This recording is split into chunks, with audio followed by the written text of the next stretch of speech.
Čau, tady David, vítám vás u dalšího vlogu.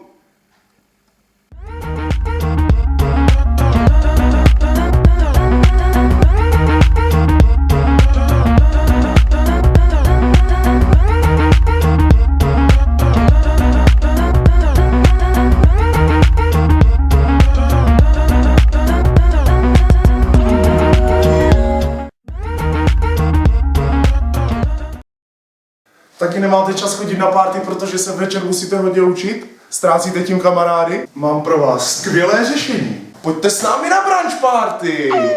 Takže pojďme se podívat, co nám řekne Google, když zadáme heslo brunch party.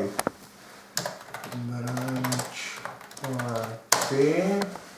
Co to je? Jídlo? Děcka?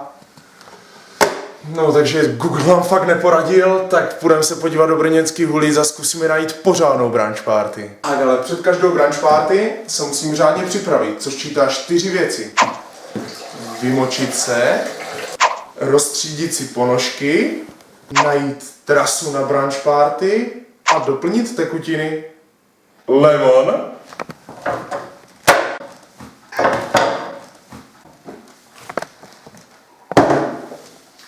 Takže můžeme vyrazit.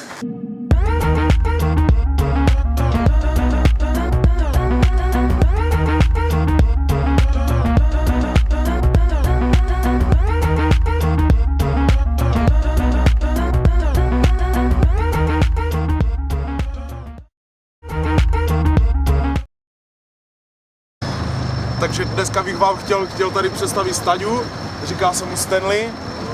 A natáčíme tady dneska video, který bude o brunch party.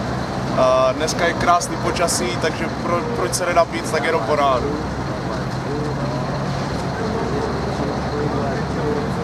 Pěkný, bude nás, čím víc lidí přijde, tím líp. A to jasný. Takže dneska budeme se s Stanleym degustovat chalupářský víno. Je to červené polosladké ovocné, je v 2litrové petce. Ta chuť je výborná, vyzkoušej Stanley, napise, řekni jaký je. Zkus ho. Stanley je velký znalec vína, takže můžeme čekat dobré ohlasy, si myslím. Je to takový netradiční víno, na brunch party úplně ideální.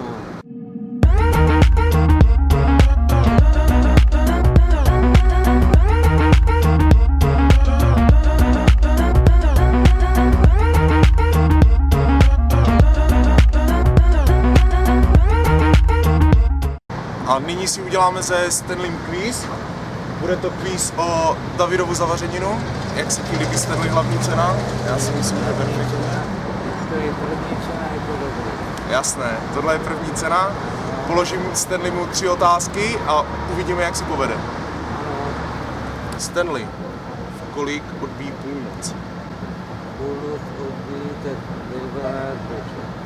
Výborně, Stanley odpověděl správně, takže za první otázku má 1 bod.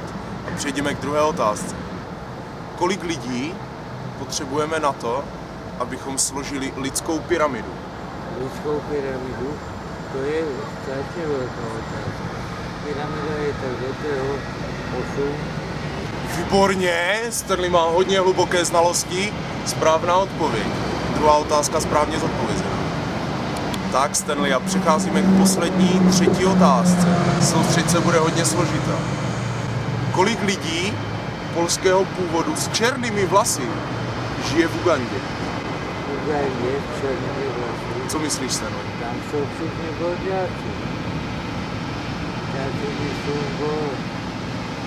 Já si myslím, že tam jsou všichni borďáci. Myslím, že Stanley vyřešil tuhle otázku dokonale. Stanley vyhrává soutěž o Davidovu zavařeninu. Stanley, je tvoje, užij si výhru.